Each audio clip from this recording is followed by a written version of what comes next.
Hey, good morning, good morning, good morning, good morning, good morning. Y'all already know what it is. It's your favorite Blerd click, ready to talk Blerd shit. And I hope we got enough with my man and my kids. It's like, ooh, come on, let the beat drop, baby. Cause you know it's three dudes, we crazy. Where the ladies at? Hopefully they coming back. We gonna just see what this is, just as we own it like it. All right. Sometimes it starts right and then it goes terribly bad, like in the middle of a stanza. But anyway, good morning, everybody. Y'all already know what it is. Like I said, it's your boy, the Real Biz Taylor, with my dog and my dog Ty. And we got a special guest today. This gentleman right here. Well, you know what? I tell you what. Let me do this slowly before we get ahead of ourselves. Special guests coming in, somebody that you may have seen in a whole bunch of different shows. One of which is, of course, Robin Hood. Recently came out, but you've also seen him in shows like Foundation, Sandman, The Outlaws, Small Axe, and even some other recent stuff that we're not going to talk about right now. But before we get into our special guest, we got a couple other things to chat on, guys. So I hope y'all are with us for the long haul as we get into this very special episode of the new Blerd Order. Pull up, take a chair, sit right there, and let's go, baby. Tell them who he is, Thugnificent. This is Thugnificent telling everybody to tune in to new Blerd Order, my nigga. The best podcast on the planet Earth, nigga.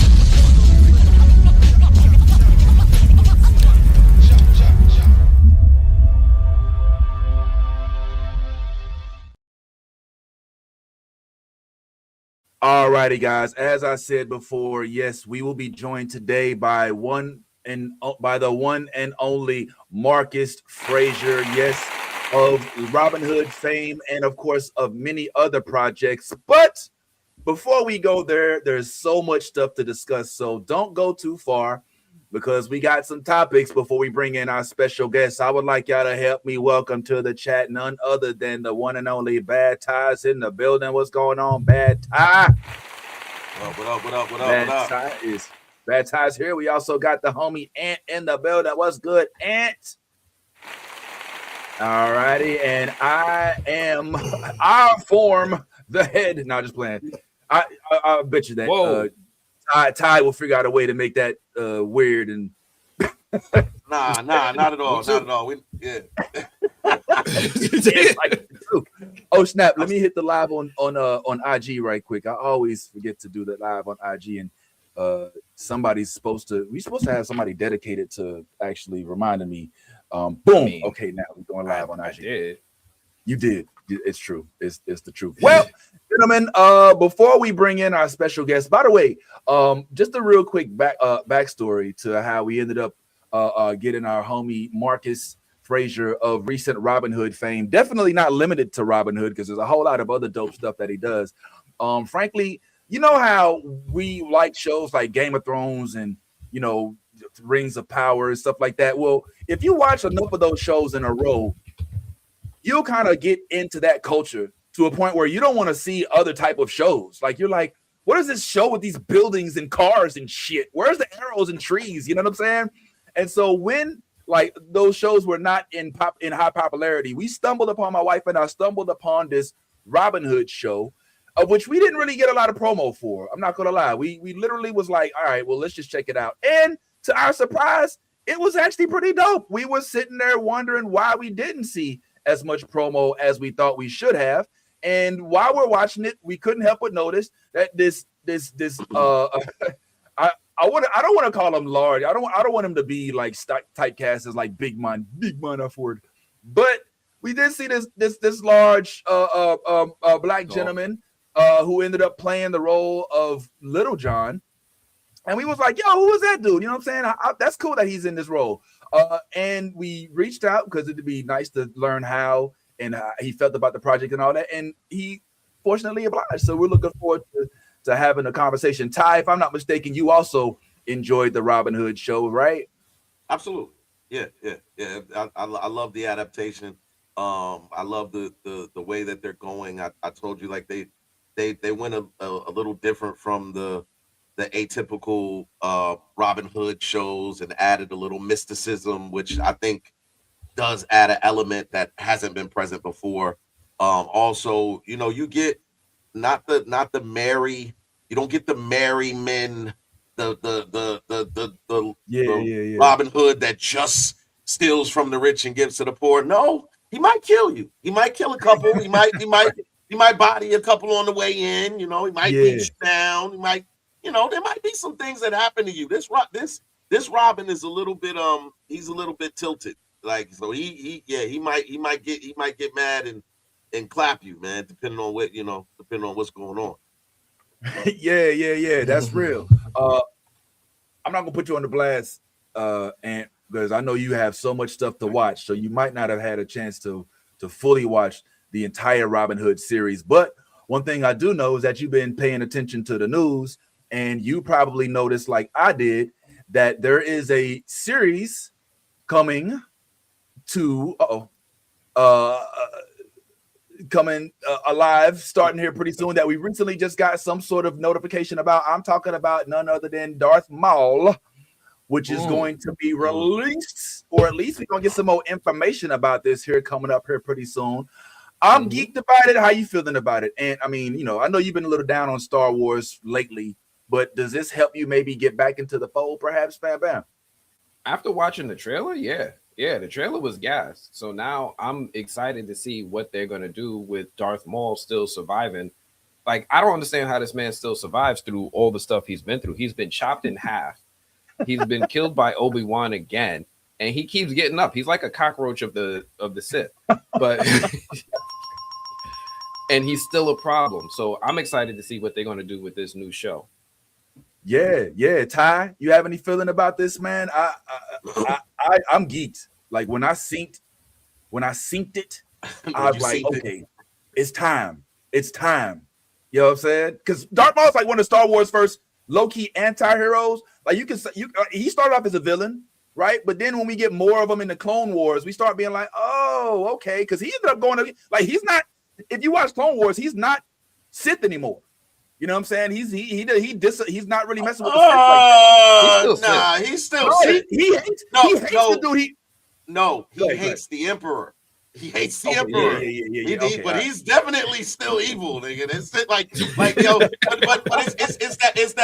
it's that my the enemy of my enemy is now my, you know what I'm saying? So he's willing to work with Jedi to enact his vengeance on the Emperor, because the Emperor is hunting him. Remember, that was always the thing from Clone Wars.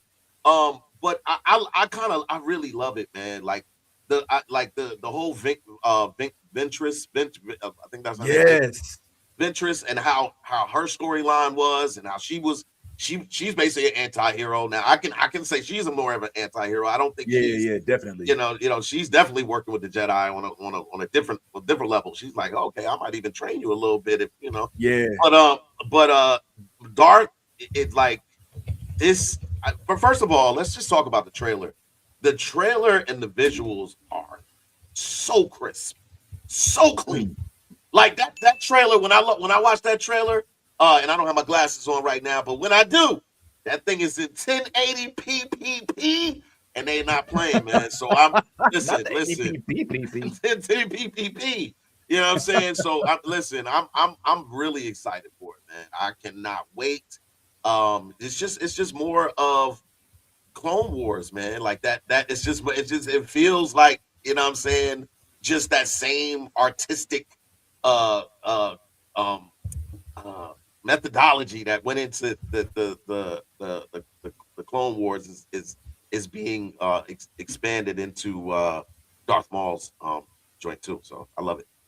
Yo, that's definitely, I forgot all about that, but yeah, Darth Maul, you're right. He got cut in half. He was a spider for a little bit. Like, you know what I'm saying? Like, he was a Sith. He's not a Sith. He's like, for the alas, we'll have our vengeance against the Jedi. You know, I'm geeked up about it, man. But before we get into our next topic, which is going to be a He-Man type of discussion, I'd be remiss if I didn't bring up the fact that our dear friend Anthony is about to go through a snowstorm up in New York, and it's being called Snowmageddon. And I'm a Really? little concerned, man. Like, is everything all right up there, man? Like, we ain't up there with you in the Jon Snow. So just wanted to is just doing a real quick wellness check, my friend. Did you get enough water and gas for the heat? And like, are y'all I don't even good, know the man? type of shit I we know need. I know you live for in snow. nice. Like you're like drawing that straw. We buy salt. Yeah. We buy salt to put on our sidewalks. Yeah, I'm stocked up on my salt. Me and my wife went out to Home Depot a week ago. I got a 50-pound bag of salt. I am prepared. But we are about to get pummeled. And my dumb ass has got to go out after this live stream and try to race back home before I get buried outside. So wish me luck with that. Go out for what? So unfortunately, Never in New mind. York, we have this dumb shit called New York State auto inspections that I forgot to do before mine's expired in December. So I got to go out before I start getting tickets on my car. Thankfully, I drive an SUV. I got all-wheel drive. I'm in the best position I can be, but it's risky. I'm risking my life for this shit. Real quick, shout out to our New Yorkers. I'm proud to say that we've got folks that be paying attention from New York. If we got some UK folks in here, you're gonna be happy. We got somebody from UK pulling up later. We got Australia pulling up on us, man. Shout out to my folks in the down under. It's not my year. Whenever I think of Australia, I think of that show Wentworth, with the all ladies prison. It's not my year. Like, I always think of like this girl, she gets caught with a needle and she's like, it's not my year. I don't know what that stuck in my head. I always think about Crocodile Dundee, Crocodile Dundee. And specifically the scene where he's like, that's not a knife. That's no knife. Yeah. This is a knife. I remember the scene where he was trying to figure out what the bidet was. He's like, hey, yo, some blindy blade put two toilets in here, mate. He's like, it's not a toilet. It's for cleaning your backside, right? Yeah, sorry. I watched the movie too many times. Yeah, so real quick, for our New York folks, please be safe. I know our homegirl Harmony is up in New York. So somebody said, what the hell is snow? I live in Phoenix. Well, where you're from, snow comes from across the border. This is a different kind. We talking like the type of snow that you get. Wait a minute. That comes from the sky. Yeah, you know what I'm saying? Shout out to Phoenix. I was just there. Yeah, I have good products. Yeah, have great products out in Phoenix. Hey, like man. when I come out there. Sounds like the plant life. Make a trip. Let's go. All right, well, let's get into this real quick because this was kind of a big thing over the weekend, or at least not over the weekend, but as of late.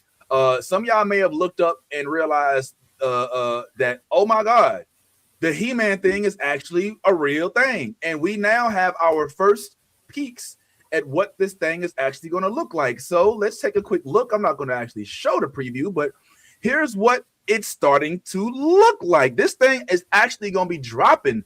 It looks like this year, and it don't look terrible, guys. It doesn't look terrible. I mean, am I to understand that we do have an Idris Elba as Man-at-Arms? That's not a joke. That's actually real, and that gives me a reason to want to go see this. Mm-hmm. Did y'all get a chance to see the trailer? Yeah, I didn't see the trailer. All I had to see was a couple seconds, and I was like, yeah, I'm gonna watch it. I'm gonna go see it, or I'm gonna see it. I don't know if I'm gonna go see it. I might go see it. Let me ask the guy who normally is really reluctant to go out and see things in public. Bad Ty, you think you might go see this one in the theater, homeboy? No, I won't. I won't go to the theaters to see it. But I will see it. I'm excited. And I, you know what? I think the credit really goes to, and I don't know the director. But remember when we were talking about the animated series, Masters of the Universe that they dropped on Netflix, last year or maybe the year before, how much it kind of like illuminated that He-Man is still a thing and people are still into that, and it was a good series, mind you. So I think that brought a lot of attention back to the idea of having a Masters of the Universe live action. And from the trailer, I gotta be honest. I mean, it looks better than the original with Dolph Lundgren. So you know what I mean? It definitely, yeah. And you know, I read an article that was talking about Skeletor, and you know, a lot of people on this panel specifically are gonna hate Skeletor without giving him a chance just because of who's playing Skeletor. Damn. So, but from what I've heard in the articles, in the pre-screenings, a lot of people are saying that he actually did a great job as Skeletor. So I guess in order for him to succeed, you he's gotta not show his face. I guess that's the way that works. I'm starting to feel like that. Why is it funny to me that I feel like either Ty forgot or just don't want to say his name, and I don't want to join. I don't want to jump on the bandwagon. I'm not gonna say it. He ain't gonna say it. Like I'm not on the bandwagon. I'm not. I think. Look. I think sometimes people do roles or do things that some people are not willing to forgive them. And I'm not one of those people because I've made a lot of mistakes in my life. So I know that no one is above a second chance in any case if they're really truly trying to change. I think Jared is I'll say it. I think Jared is getting a lot of unnecessary hatred. I think that he's not the greatest actor in the world, but he's not the worst. And so if you're gonna have that energy, there's a lot of characters out there that are loved just as individuals that are not necessarily the greatest actors. So Jared, I believe in this case, and I always am here for it because I saw Tron Ares and he wasn't terrible in that. But a lot of people said he was, and I was just like, so we're just gonna do this every time Jared Leto's face comes up.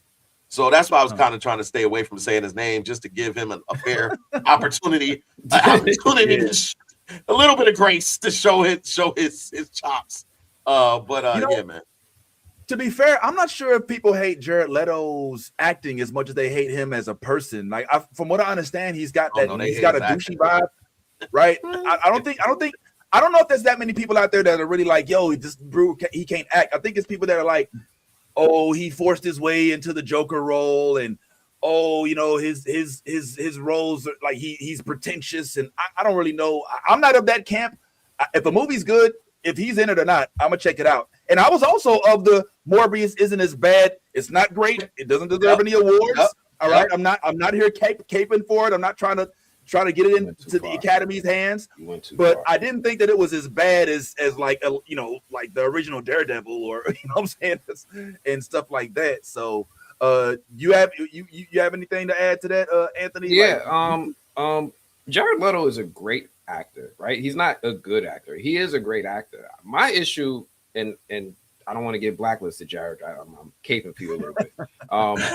My issue is that I don't always like his role selection as much as I like his performance. Like, he always performs really well. Even if I don't like his Joker, he acted his ass off. You could tell that he took on a new persona character. He got into it. I just don't always like the roles that he selects. This feels like something that's beneath him, honestly, right? He's an Academy Award winning actor. He's playing a cartoon villain. So this actually feels like it's beneath him. So we're lucky to get somebody of his caliber to give that type of role. And I think I see somebody in the comments. I think a lot of the things that people have an issue with him is about his stuff outside of film, the stuff that he does offset. And like you said, they say they may not like his personality while filming, in between filming. But other than that, he's good. He's a great actor. I can't knock the potential, the performances that he's putting out. Yeah. I mean, I like this band. I like 30 Seconds to Mars. All right. I like From Yesterday. All right, so I'll sing it You could right name now. a song. I'm not that Yes. familiar with this band. Do it. Absolutely. Do it. No, you on the right. spot now. Sing that. You want the song? Okay, I'll get a He song. will. When He will the do it. same in the sun, in the end of the sailing, the map of the world. It's a map of the world. In the end, it's a map of the world. All right. Map All right, of the thank you. world. Now hold on, let me Okay. get the hook. Thought that was the hook. Oh shit! Thought that was the hook. I did too. Did you mute me? Oh Yeah, no. you probably should. He probably rightfully so. Should've. Rightfully so. Rightfully so, bro. Let Jared This sing it. is crazy. This is crazy. Oh my god. Yo, Oh yo, my I'm god. saying, all right. This comment right here, yo. So Harmony, I ain't gonna lie. I made this group. Ty and I, we came together, and fortunately, Anthony joined us so that we could have a place to be outwardly proud about shit that is put into a box. So call it what you want. I still love the original rock, Chuck Berry, Little Richard. All right, but it's been, let's just say, gentrified, but it doesn't stop me from liking the actual style. So that's what it is. But anyway, I ain't gonna sit here to myself, but I know we playing around. Vince ain't been We the like same since family. he ate a spider. Yeah, that might be it. And the scorpion, and the scorpion. Yeah, Whatever. And the scorpion. All right, you eating It's scorpion definitely ass. an food. egg. I didn't show the scorpion one because it wasn't as interesting anyway. But Yeah. yeah. So looking forward to Masters of the Universe. We got about 30 more minutes before our guest starts to pop up on us. So a couple other things here, things that I thought, well, do we even need to stop and show our love to Sinners for being nominated Absolutely. for how many awards now? Like Sinners is now finally, I mean, I don't know if it's a finally thing, but it's definitely getting the push, the applause, the recognition that I believe it deserves. Anthony, now you've been in the room with the Sinners actors and everything like that. Couple times. How do you think that they would react now, seeing that they're getting nationwide recognition outside of the Black sphere, outside of the Blerd sphere, like literally being put on totems alongside movies like Titanic and stuff like that? Like, how you feel about that, homeboy? Yo, shout out to the Warner Brothers Publicity Awards team because they put in the work. You know, one of the big things that I said was an issue with Sinners is that not enough non-Black people were watching it. And they have gone on this great campaign spree. They got Christopher Nolan, they got Matt Damon to come in and do interviews, hold private screenings, and get people within the Academy to watch it. So to see this movie get the recognition it deserves, 16 nominations, breaking Academy Award history records that have been held since its existence with the most amount of nominations, I think the whole cast is going to be proud. I think Ryan Coogler is going to be proud because he thought this was just a little side project for him. He called it grilled cheese. I think Michael B. Jordan is going to be proud because this is his first Academy Award nomination. And the number one person I'm excited for, I'm proud of, Delroy motherfucking Lindo, because he should have been nominated multiple times over. And for him to finally get the recognition that he deserves for the work he put into this movie, hands down, everybody's excited. And also shout out to Ruth Carter, who is the costume designer. She is now the most nominated and awarded Black woman in Academy Award history. So shout out to Ruth Carter. Yo, Ty, what are your thoughts, bro? I'm just gonna kind of double down on what Ant said, but I'm gonna go a little bit further. I would say that the success and the fact that we're still talking about Sinners, a lot of this recognition needs to go to the fans. The fans were not gonna. The fans of this project were not gonna allow this to just be, breezed over. I throughout the whole process of the Critic Choice Awards, throughout the whole process of the nominations, or throughout the whole process, fans, creators, all alike have been posting, have been talking, have been constantly putting Sinners up here and magnifying it, the entire time from the onset of the movie to when it started on streaming services.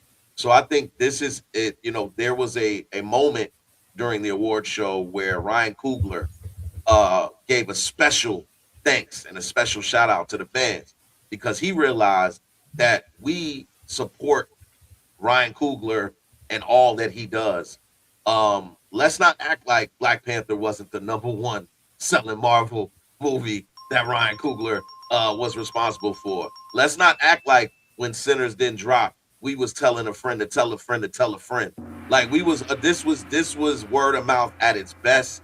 The fans deserve credit. They deserve praise. They deserve flowers. And look, let's not stop here.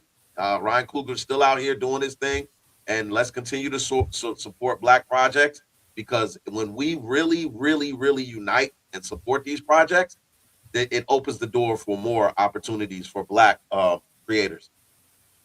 Yeah, yeah. And I mean, this definitely goes to show that you don't have to have a project that's spearheaded by one of the big three, the Star Wars, the Marvel, the DC. Like this is completely outside of all of the big, and they have achieved monumental success with an independent, creative thought, spearheaded by a Black man, Black director, Black actor, Black cast, and is still getting this kind of recognition. So let that be a note to Hollywood as y'all continue to try to complain when we put Black people in projects that it's woke. And if you go woke, you go broke. Well, is this what you call going broke? Because if that's the case, then maybe all of y'all should try going broke. Hallelujah. I mean, my man is getting the most Oscar nominations of all time off of what some people would call some woke vampire bullshit. So let that rest on your laurels there, haters. You ain't got to necessarily do it all white. Blah, blah, blah. You know what? Let me not go down the Dr. Umar John. Because I told y'all I have some of my very best friends are white people that I borrow money from. So I don't want to sit here and talk to them. Borrow money. I'll just pull out this. Just need some credit. That's all. I don't borrow. Oh wow! I don't need to do that.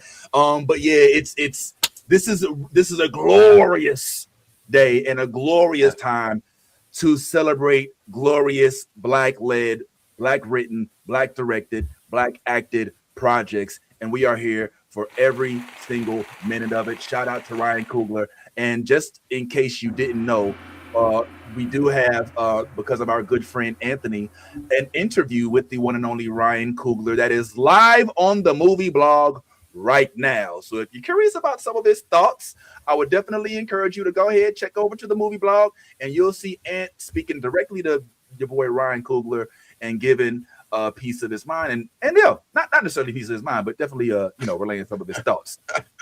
Yeah, I made it sound like he was like, yo, so why you now, right? And one thing about Ryan, I think this would have been better if you would have just took this with the lighting. Like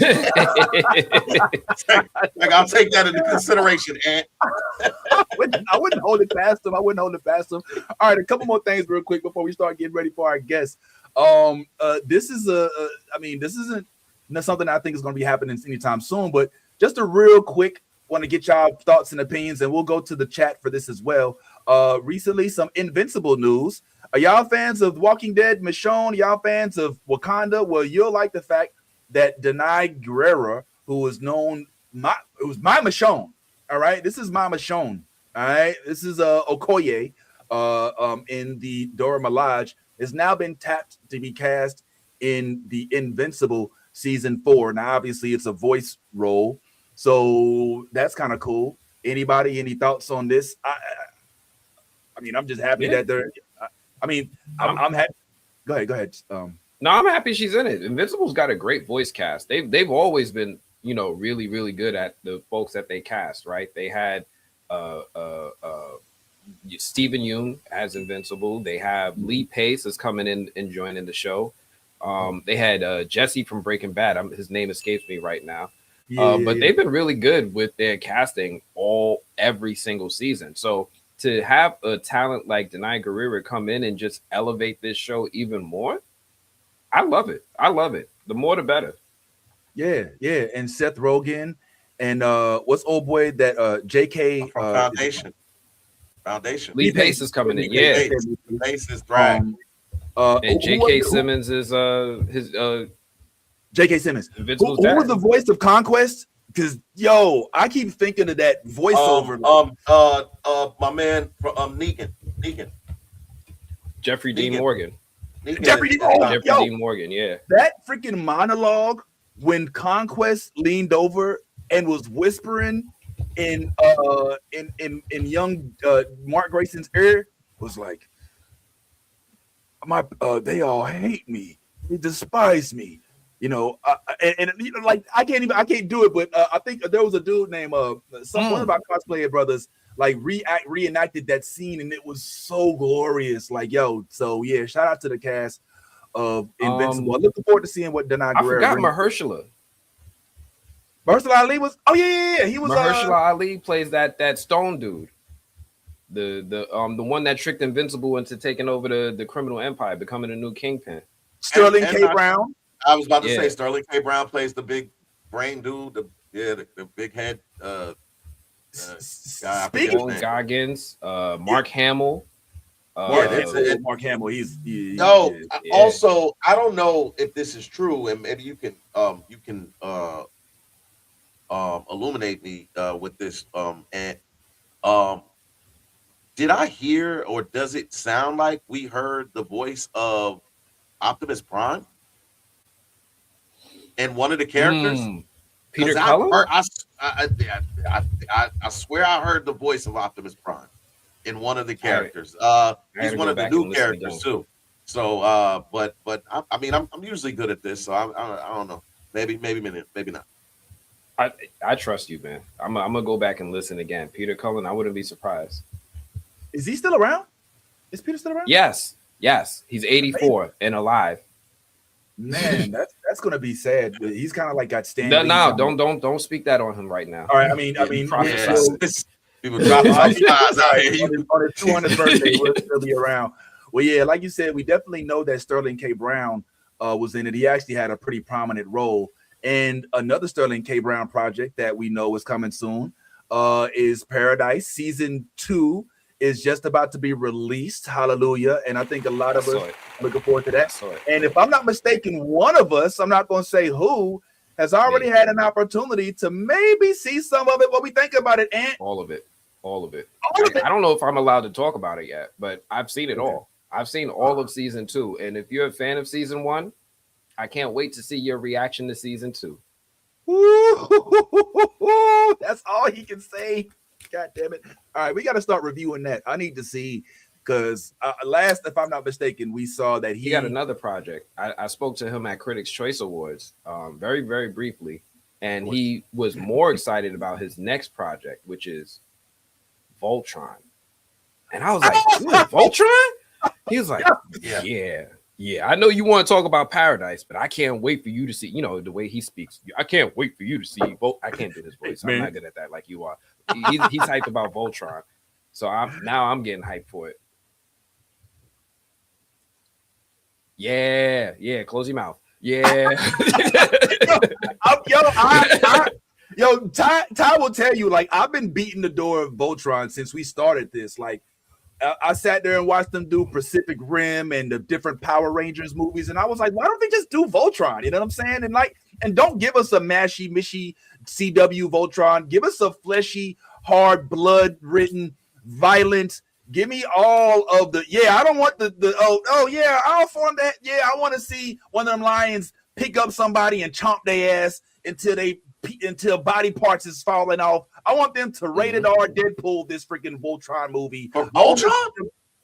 I want some adult Voltron, goddammit. Don't give me this bullshit ass PG-13 Voltron where it's just colors and lions and robots. Voltron is I want blood. I want blood, gore. I want fighting. I think you're drama. You're not gonna get that. So like you want Voltron to magically become something that it's not, and I think that the fact that Henry Cavill is part of the cast leads me to believe that they're going to go heavily with the backstory that they already have in terms of the Voltron story. I don't think they're gonna hype it up to, I just can't see that happening with Voltron. Now maybe I don't even know. So I was like, the kids Jones are gonna remain still kiddie. I think they go up to PG-13. Yeah, like I can see it. You might get a couple of kiss scenes and maybe something like that. But yeah, I don't want to see that in Voltron, bro. Nah. Like why? Like you literally are describing Pacific Rim and you're complaining about it at the same time. like that's exactly what Pacific Rim was Voltron on steroids. So now you're like, yo, I hated Pacific Rim, but give me more. I didn't say I hated Pacific. I didn't say that. Did you hear me say that? I never said that. Okay, well, you kind of. But I did. Like, I don't want. but I did. But I didn't like it. I just hadn't said it yet. Yeah, Pacific Rim, the first one was god awful, and it had no reason to be because they were given all the tools for a successful movie. It was all storyline.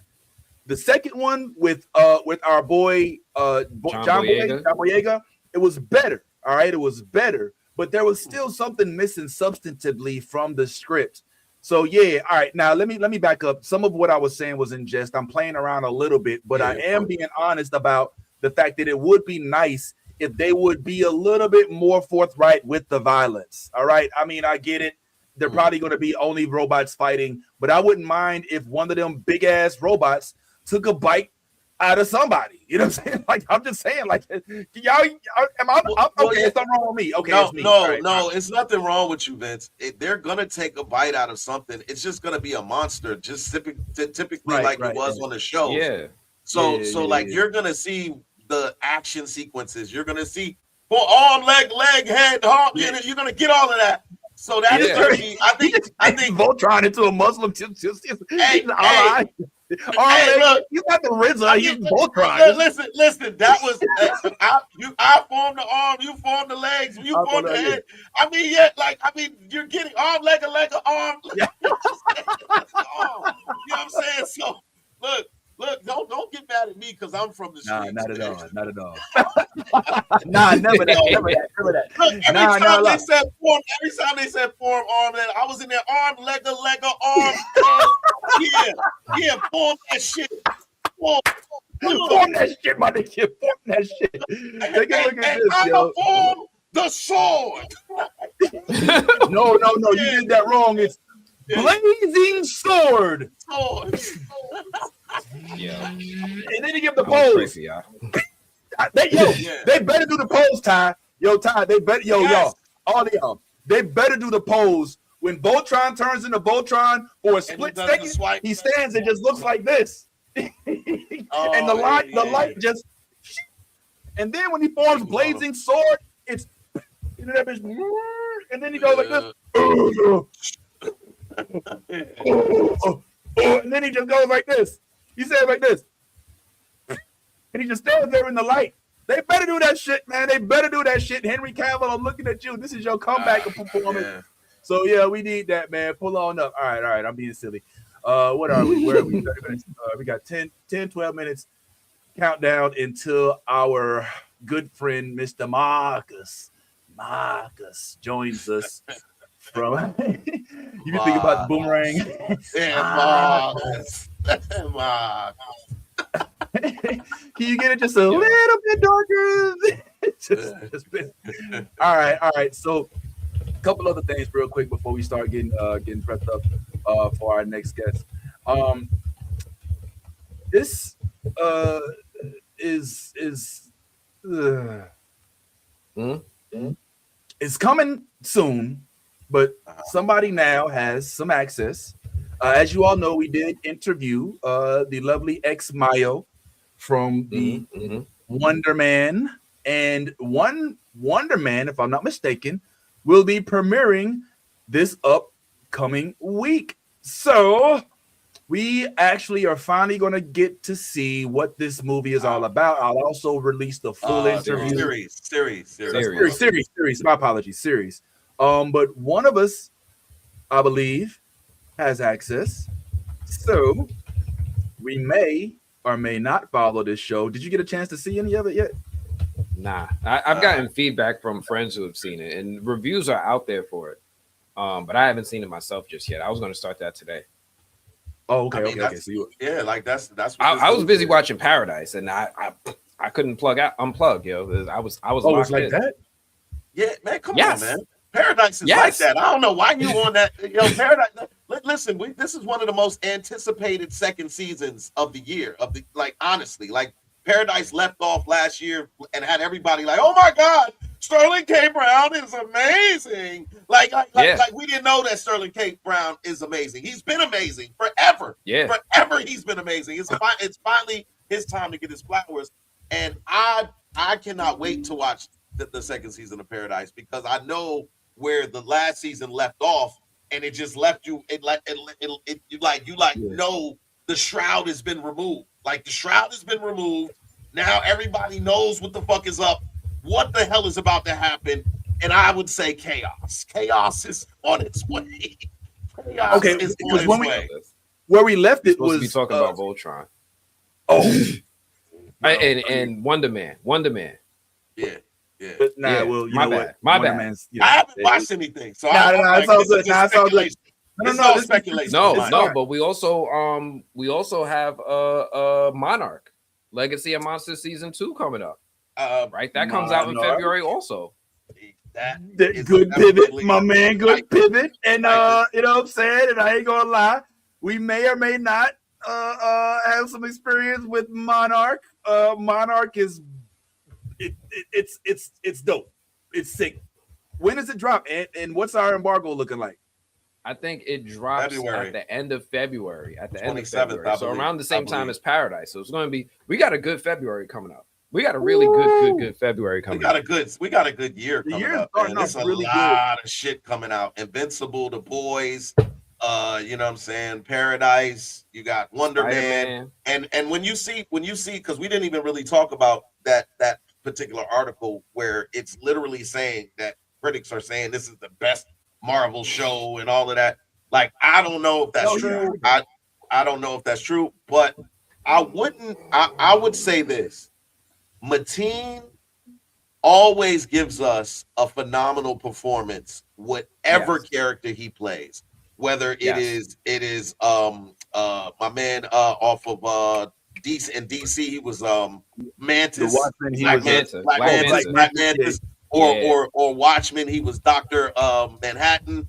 Like he gives he always he was Candyman. He was Candyman. He was Candyman. He always gives us outstanding performances, and after that, seeing that interview that you did with Mayo, she basically alluded to the fact that he's like his acting is, you know, he's got this, you know, kind of grand acting kind of style and everything like that, and I can't wait to see it. Yeah, he's got another show coming out after this too. I'm not surprised. He's going to be Man on Fire. I think it's Man on Fire. Are they doing a remake? What? With Yahya Abdul-Mateen taking over the role. So it's a Netflix series that's coming out in February. I learned this when I contacted his people because I was trying to get him on the show. They were saying like, yo, you know, we don't get you this time. We got something coming up right after. So keep an eye out for that. I think that's coming out in April. He's going to be taking on the Man on Fire series, which I'm hyped for now. Oh, and speaking of which, we also I hope this is okay because we weren't told in the email that this was not okay to allude to. But with regard to Star Trek, which I know many of us, you know, either you are or you aren't for Star Trek. We've been watching the new episodes of Star Trek Starfleet Academy. You are nice. And by the way, real quick promo. We did do a review. If you are of the Star Trek kind of fan, then I would encourage you after our live broadcast to go over to see us actually review the most recent episode of Star Trek. This is just a quick This is me, Ty, and our good friend Xylatrex, who joined us as we kind of just recap some of the cool things about this most recent episode of Star Trek. It is live on our YouTube channel right now, so I highly advise anybody out there who's interested in this to go and check it out. But if I'm not mistaken, we were interested in booking my man right here, if I'm not mistaken, Mr. Sandro Rose, right? Roses, yeah. Right. Sandro Rose. And now, again, normally when you're not supposed to say things, they say, look, don't. Nah, don't this is cool. This is cool. This is cool. But in an email, one of the reasons why we're unable to interview Mr. Sandro right now, who plays Caleb Meir, is because he is in the middle of shooting season 2 already. They're already shooting season 2. You know what I'm saying? So it's like, you know what I mean? Like, that's big news for me. So I would highly recommend, I would actually ask that y'all do yourselves a favor, go and check out our review with the homie Xylatrex, and you should be seeing even more of these as the days come about. So just give us a quick look and make sure you do the like, comment, subscribe thing, all of that good stuff as soon as you get an opportunity to. Now, if I'm not mistaken, I think we just had a special guest arrive in our green room. What's going on? Yeah, there he is. Okay, cool. So if it's cool, I would like to go ahead and get to introductions. If it's okay. You know what? I actually thought, I thought this through, and there's a way I want to introduce my man right here because he's a very special guest, and I want to make sure he's introduced properly. So you guys have seen this gentleman in so many different projects. I cannot even sit here and describe to you how much he's done. You are going to learn today about my good friend, Marcus Fraser, who, whether you know it or not, has been in projects such as, obviously, Robin Hood. Bing. We've seen him in things such as The Outlaws. Bing. Sandman, bing, Foundation, bing, and of course, even as of recently in the dope version of Robin Hood that we just recently saw as well. I would like to introduce to you, you know what? Maybe we'll even let him introduce himself here. Check this out. Good evening, ladies and gentlemen. I am your host for this evening. You already know who it is. They call me Black Soul, and I'm about to give you all the smooth tones you need. So sit back, relax, and let's get it on. Oh yeah. All right, I was about to introduce the one and only Marcus, but Marcus just got half of our audience pregnant. He just got half the audience pregnant. Then he went straight Barry White on them. Like, I thought that was a dope introduction. You know what I'm saying? Absolutely. I hope well, it appears we may have had some technical difficulties. He was in our green room just a moment ago, and he may have either lost connection or he was like, "This isn't what I expected." Like, you know, read them off, man. I didn't sign up for this. I don't know what they talk about. I don't know this dude. They bring it up stuff I ain't asked him for. I literally saw him, and so all right. All right, let's give him a second. Yeah, man. I hope I didn't drive him off. Nah, that happens sometimes. You know, that happened when we were interviewing the girl from Welcome to Derry, right? She had an issue. Oh yeah, that's right. Yeah, so let's give him a second. Okay. Well, in the interim, let's go back, Ty, if you don't mind, and let's just refresh or introduce our followers or our viewers or those who are listening to the concept of Little John. Just so y'all know, this is a project that came out in November, Robin Hood, all right? And it has an all-star cast. You got Sean Bean in it, all right? You got old girl from from Gladiator. The wife in Gladiator, who was Diane Keaton. Yes. Diane Keaton. There is an enormously dope talented cast, and of that cast, this glorious knight with locks showed up on the screen. And we were just like, yo, this dude is killing it, man. He got the violent action and all that, man. So we just want, before we lose connection again, will y'all please help me welcome for the first time and hopefully not the last, the one and only Mr. Marcus Freeman. What's going on, Marcus? Fraser. Freeman. Marcus Freeman. Marcus Fraser. Well, I don't know Marcus Fraser. What's going on, fam? Yeah, I'm good, man. How are you? We're good, man. It's good to see you. Thanks for pulling up on us, man. It's really good for you to join us. I'm going to keep it real. You were Little John and you were big. Yeah. Like really big. And so there's so much stuff that I had to ask you. Did you see how we introduced you before the No, man. You know what? My laptop froze. So I'm on my phone at the moment. Okay, that's fine. Yeah. So I saw just the end of what you were just doing just now, but I didn't see the beginning of it. Oh, so you didn't get to see me do? Oh man, look, man, something you did, man. We was introducing you like this. Run it back. Gentlemen, I am your host for this evening. They call Oh, you went back there, yeah? so. I'm about to give you all But the smooth tones you need. hey, yo, you know what's funny, yo? Oh, yeah. As soon as he got done, my boy Ty at the bottom was like, he just got all the audience pregnant. and don't worry, Marcus. Don't worry, Marcus. We had him sign waivers too, so you don't have to worry about it. Well, listen, Marcus, it's so dope to see you. Like I said, my friend, listen, I'm gonna keep it real, man. You destroyed this role as Lil Jon, and one of the main reasons, if I can just keep it 100 with you, we're gonna try to have some fun today.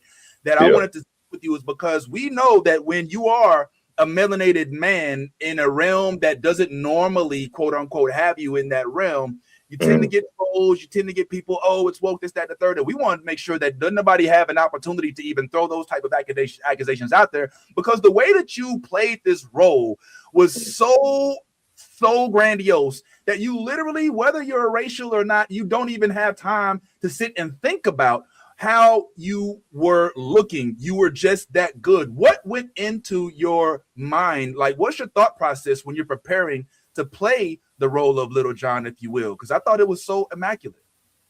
Yeah, you know, it was a blessing that it came through, man. You know, it was at a time when I really wanted something to come, and I wanted to go to that next level. And when it came through, I was excited, man, because it was a different step, a different direction. And I kind of researched Little Jon a little bit, and I kind of saw how things were done previously, but I just saw him as a wild man in the forest, you know what I mean? That sort of raw, natural bounty hunter.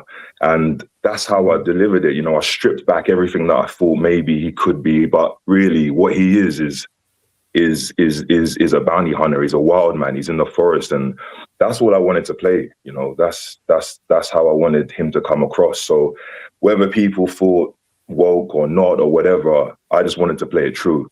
You know. That was awesome. Anthony? I'm like a little starstruck. I don't even get starstruck, but I'm like a little. I don't know if it's the deep Barry White voice. I don't know if it's the do-rag. Something got me starstruck right now. But I just love the blurred seeming friendliness that you give off, like between stepping into Foundation and wielding a sword or a stick in Robin Hood. You know, I'm just curious for you, like, stepping into these worlds, what was maybe your biggest fanboy moment? Like, did you ever step on a set and it was like, man, I can't believe I get to do this shit today? Yeah, you know, it was scary at first, man. I'm not gonna lie. You know, it's quite. Everyone knows the story of Robin Hood and Little Jon, and I went in not really knowing what I wanted to do, but I had some strong choices, and I stepped on set most days, and I was like, whatever happens, as long as I give the performance that I know I can give with being natural and free. And you know, it was a blessing that all the directors, Jonathan, John, everyone allowed us to be able to explore and be open with that. And I think that allowed me to feel more settled in showing this new fresh, raw, darker version of Little John, but then also allow a little bit of Marcus to flow in there, which is like a little bit smiley, a little bit happy, a little bit sensitive. But then also giving the people that, you know, that feeling of like, this is a different type of Little John, you know, we're moving at 360 pounds, you know. And yeah, it was just great to be on set, man. Yeah, man. I love that about you, and you definitely let it come across. Bad Tie, anything? Hey, Marcus, I'm really kind of more interested in what's the process in that you go through when you're going through these scripts and you're going through these roles. Like, what is it that stands out that makes you choose these roles and add your element to each character? You know, it's tough because, you know, with being my size and everything, you know, you do get put into a certain bracket sometimes, you know, and linebacker. Yeah, you know, security guard, you know, bouncer, whatever it might be. But then when I read the sides for Little John, and I saw, it reminded me of you know, when you watch The Green Mile and then John Kofi does that incredible speech, you know, and you look at him and you go, this is a giant of a man. He's meant to be violent, but then you see this emotional depth that he brings when he talks about, what does he say? He says, I'm tired of people being ugly toward each other. You know, when he has that feeling where you go, damn, like I'm tired of never having a buddy to go towards and you know, and you feel that sort of emotional depth that he has. And I felt that with Little John. So when it came to stripping back what I wanted to do, I was like, how exciting is it to see a big guy on screen have some emotional depth where you could actually understand that there might be a deeper truth to him, not just being a violent bounty hunter, but also there's something raw underneath. And I feel like that's the challenge that I've been waiting for. And I was just excited to explore that, man. So my process was just how I would normally do it. You know, I strip back the character and I add layers as I explore. And I think the beauty of Little John and the Outlaws and everyone was that we just played off each other. And I feel like that helped me develop the character more and more throughout shooting. Yo, thanks, man. Hey, I have just a couple more Robin Hood questions, and I ain't gonna lie, man. You way more than just Robin Hood, but it is new. You know what I'm saying? Yeah. So we talk about it now, but there's a lot of stuff, including small acts, which might seem like ancient history to you, but it's such a dope project, especially for folks in the UK to get together, and y'all like a family over there. When I see everybody, you know, let me stop. I'm going down the rabbit hole. But I had to know because as I'm watching, all right, calm down. See what I'm saying? Like everybody else. All right. So, one of the cool things about seeing you, one of the cool things about seeing you act as Little John, bro, is that they didn't just make you Little John and you're big and you hold a stick and you walk and you talk real deep, but you had some like legit acting scenes where you had to kick some ass. You know what I'm saying? And I was wondering, I've seen you do a lot of different roles where, like you said, you had to play like the bounty, like in the one show, The Outlaws, you kind of were like the tough guy of the gang, but now you're actually throwing blows. You know what I'm saying? Folks. So what's the, like, to make that transition into like a fighting scene where you're actually fighting and you're picking up Robin Hood and over and over again. Did you do like 100 push-ups? So like, was you like training? So you like, I gotta throw Robin Hood today. Like, what goes into like an action scene type of a preparation, if you don't mind? Yeah, so I remember getting the role when they called me up, and I was thinking, yeah, right, I need to get ripped, you know. So I was like, yeah, let's go gym. And you know, I'm not a small guy anyway. So I was like, I gotta go cardio. I gotta go keto. I gotta do everything in a month because I'm about to start filming. You know what I mean? My body was screaming, and then I got on set, and I was like, hold on a minute. I'm not getting, no one's backing off no one's tops. You know what I mean? I'm not showering in a river. I'm wearing the heaviest cloak. I got the biggest leather outfit on, and I was like, right, like I just need to look big in this car. How am I throwing all these people being skinny and real? So, man, I packed on like I think I went from about 230 pounds to about 260 in about a month and a half. 7,000 calories a day. I was deadlifting. Yeah, man, I was deadlifting 300 kilos. And yeah, man, it was intense. Because you see it, you know, how many times I got to pick, you know, you see it once, but, you know, I'm shaking by the end of the filming, you know. But, you know, I've been doing jiu-jitsu since I was 15. And so, you know, with the flexibility and, you know, you don't really see big guys that can move. And I wanted to I said to the director, I said, you know, I want to do my own stunts. I want to be able to show, you know, what big guys are like on screen that can move, that are agile. And he said, all right. And I took the challenge, you know, and I did all my horse riding stunts. Yeah, there you go. Yeah, pull it. The bar is bending, bro. The bar is bending. That's like a village Yo. on each side, yo. It's like that is Yeah, I took all the weights that day. I was about to say that. There's no weights left. He took all the rack. yo, he can't even lift. He got all the weights on his rack, yo. Like, what Look the at that. Come on, Oh, my man. God. Yo, Thank you, man. so like did you actually throw Robin Hood? Like when I see this scene, I know there's wiring, but like you like it No, looked there's no wiring, bro. There's no wiring there. Yeah, this is I've just got him gripped, and I've got the stunt guy gripped, and I said to him, I'm like, let's just do this. We got 2 attempts at it, Carl. You're gonna get wet in the water. And I said to him, I was like, do you trust me? He's like, yes, bro, I trust you. And I, you know, shout out to the stunt team, because I dashed nearly every single person in that in that stunt team, whether it was over a balcony, whether it was in the river, whether it was over, you know, stairs. You know, they trusted me to control my weapons, and yeah, every single time we did it was no harnesses, this was just straight strength and precision, man. And, you know, the same way that I prepare for the character emotionally, physically as well, you know, I want to make sure that I'm on point. You know what I mean? So yeah, there was no wires, there was nothing, bro. It was just me dashing people. Yo, that's good to know. I had no idea, man. Look at the man, like pure strongman vibes. Yo, Anthony. Okay, Mr. Fraser's Fire Fitness. All right, I see you. Oh my gosh. Yeah. Wicked, man. Well, you've done a lot of roles, right? Where sometimes they require you to have different accents or dialects. And I've been noticing this about you British actors. Are you able to just slip into any of these voices on command? Like, or do you have to like rehearse? Like, what is your process to like master new accents or switch in from role to role?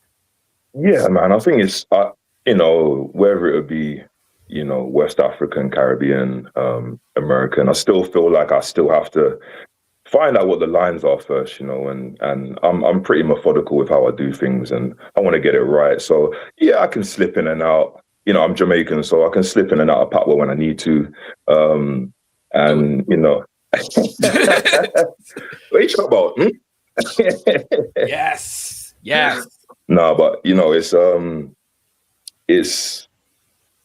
not, I wouldn't say easy with the neutral British accent, but, you know, we do get taught in drama school, and I did go to drama school, and we did get taught to be able to change into different accents. And I still keep some of that training with me today, which is good, you know, the different techniques that we got taught. So yeah, but I still have to work, man, you know, to get the accents right and to get it real and to get it authentic, you know. Boy, you done know. Yo, I had a clue that he had yard background, but I couldn't tell. I was like, it's either yard or it's not. I didn't, you know, because the UK's got definitely a lot of folks that trek right up. But are both of your parents? Do you mind? Is that cool? Are both of your parents Jamaican? Yeah. They were born here, but my mom and dad are one of 6 siblings, and 3 of them were born in Jamaica. And did you just get born Jamaican? and then my parents were born here. Yeah, what do you say? Well, from a long time, you know, say from Caribbean. Let me stop. My wife. No, man, you're good. Forward. We're gonna circle back to this, but my man Ty's got something real quick. What's going on, Bad Ty? Yeah, Marcus, one of the things that stood out in terms of this Robin Hood was the element of the mysticism that has not necessarily been present in all of the other Robin Hood properties. What when you saw the script and you determined, hey, like this is a different route that they're going with this whole storyline, how did that, like, how did it affect you in your role, knowing that there's these elements, these new elements of this character that have never been present before, and how am I going to address that? Because that's one of the things that me and Vince were very much excited about in this show that we haven't seen in previous Robin Hood properties. Yeah, the same way that you had that feeling was the same way when I was reading the script. I was excited, man. We haven't, like you said, we haven't seen a Little John where you kind of don't really know much about him. And even throughout season 1, you're still not really sure where he's come from. He's just this dreaded wild bounty hunter in the forest, and you just think to yourself, like, what's his journey? Where's he been? Where's he come from? And I think that's what's exciting about, hopefully, more seasons to come where we can explore. And even for me, to be able to explore where he started. I do that speech around the campfire, and he talks about killing his dad and God had putting a knife in his hand, and I feel like there's a whole journey that can be explored in the whole world. That where did Little John come from in the first place? How has this man ended up in this world with these people? And it was exciting for me to be able to challenge my mind to be like, even if it's not there in the script at the moment, to be able to layer my character to give that performance around the campfire where you go, something happened to him. There's a reason why he's been on his own for so long. And you're intrigued by it, but the writing's so good that they don't just give it to you. And I liked being able to hold that back where, he gets emotional, but then he screams it back in again and then goes, you know what? It's not for now, So yeah, the same way that you feel about Little John, it's the same way that I did. And I'm excited to just see what happens next. Yeah, Marcus. Yeah. He seems like, just from what I saw in the character, he seems way more invested in the plight of the Norman Saxon, beef than, like, because I was like, when there were scenes where Rob is like he doesn't want to attack, you're like, nah, we need to kill him. We need to get him. Yeah. Like, nah. Yeah. Like, this energy. I was like, whoa, he's. Yeah. I think that's what I mean, man. I feel like that's how I saw him. It was like, none of this foolishness. You know what I mean? Forget the gal. You know what I mean? We want. You know what I mean? Let's get the gold. You know what I'm saying? Like, we're done with these people. You know what I mean? Let's get the money, and then we're good. You know what I mean? And I feel like, that element between the Little John and Robin Hood, back and forth, you vibe with that because you know about Little John and Robin Hood, running through the forest, ooh the laddie, got it what a day. You know what I mean? From the Disney version. And the little moments that, where Little John says to Rob, hey, come on, fix up, man. Like, I'm putting my trust in you, and everyone else is putting their trust in you. And whether you believe you're a leader or not, you are. And that's why you got that hood on. And I feel like those are the moments where I wanted to be able to have that real rawness where when you're watching it, you go, yeah, they're about to go in. Do you know what I mean? And yeah, man, I feel like, there's moments in the show where I really wanted to hit home that Little John is just about this life. He killed people, and he's just about the violence, and he's about, what I mean? It's good to have that in there as well as the sensitive side, but it's good to have that, yeah, we about to break people. Love it. We love it. We love it. Last Robin Hood question, I swear. Last Robin Hood question. Then I want to ask you a little bit about some other projects, and then a couple more things. Then we'll let you on up out of here because I know we want to respect time. I know you probably got plenty of things going on. Check it out. So your voice is iconic. It's in Robin Hood. You came on like Dark Knight. Where's Rachel? You know what I'm saying? Like it's like I was getting like Venom vibes. You know what I'm saying? Like, was there any coaching or did they instruct you to make your voice so grandiose, or is that just? I mean, I can tell obviously since you know half of our viewers have slid out of their seats at this point. But like, is that your natural voice, or did they like say, hey, can you give us like Dark Ghoul? We want Batman brooding over Gotham City type of vibes. Like, how did your voice come into play in this character, Little John, for Robin Hood? I think he's meant to be a bit older, and I had a little bit of a battle with myself about how much of my own natural speaking tone do I want to put in it. And I just found that it didn't quite suit the character as much. So I remember going for the audition and being like, you know what, I just want to send it down here, you know, and have it in the depth of my voice down the bottom here. And I feel like, you know, when it hit and it worked, oh, sorry, someone's at the door. When it came to doing it on screen, the director was pushing me sometimes to have a little bit more range with, you know, the tone. But I know I was kind of set on it being like, I feel like when he does switch out of the depth of the gravel, it does pop more rather than it being too in and out. I was like, if I keep him stoic and a bit on that sort of like, you don't really know why he's unhappy and angry all the time, but he's like the Hulk. He's always there. You know what I mean? Always inside him. But when he smiles, when he laughs, when he feels joy, or when he feels passion, or when he feels emotion, I felt like then I can lift it back to Marcus and give it a slight variation, but still in the depth. But no one really told me how to do that voice, man. I just was just like, every morning I'm like slapping the phlegm out, and just you should see me between takes. I'm like,